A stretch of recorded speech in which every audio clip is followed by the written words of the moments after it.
Aminetou Haidar. Saharaui, 42 años. 2 hijos.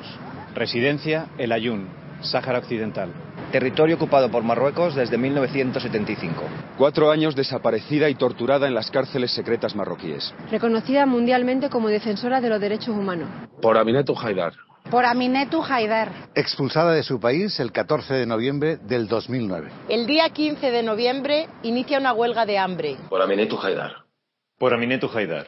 Se está violando su derecho a la libre circulación. Se está violando su derecho a vivir en su propia tierra. Se están violando las leyes internacionales. Se está violando su derecho natural a estar con sus hijos. Se está manipulando la verdad. Se está mintiendo a la sociedad civil. Está sufriendo el desprecio a su lucha no violenta. Se está dando prioridad a los intereses económicos por encima de los derechos de las personas. Se están violando sus derechos civiles y políticos. Se está cometiendo un secuestro de Estado. Se están violando sus derechos humanos. Se está violando el derecho a manifestar su propia identidad. Por Aminetou Haidar. Por Aminetou Haidar. Para que no se quiebre el futuro de nuestros hermanos saharauis. Para que no se quiebre la esperanza de otro mundo posible. Para que Aminetou pueda seguir siendo un ejemplo para la humanidad. Por Aminetou Haidar. Para que Aminetou no muera, mientras nosotros nos sentamos a mirar cómo sucede. Por Aminetou Haidar. Señor presidente, cumpla usted con la legislación internacional. Por Aminetou Haidar. Señor presidente, haga lo necesario para que el rey de Marruecos respete los derechos humanos. Por Aminetou Haidar. Nuestro apoyo a Aminetou Haidar.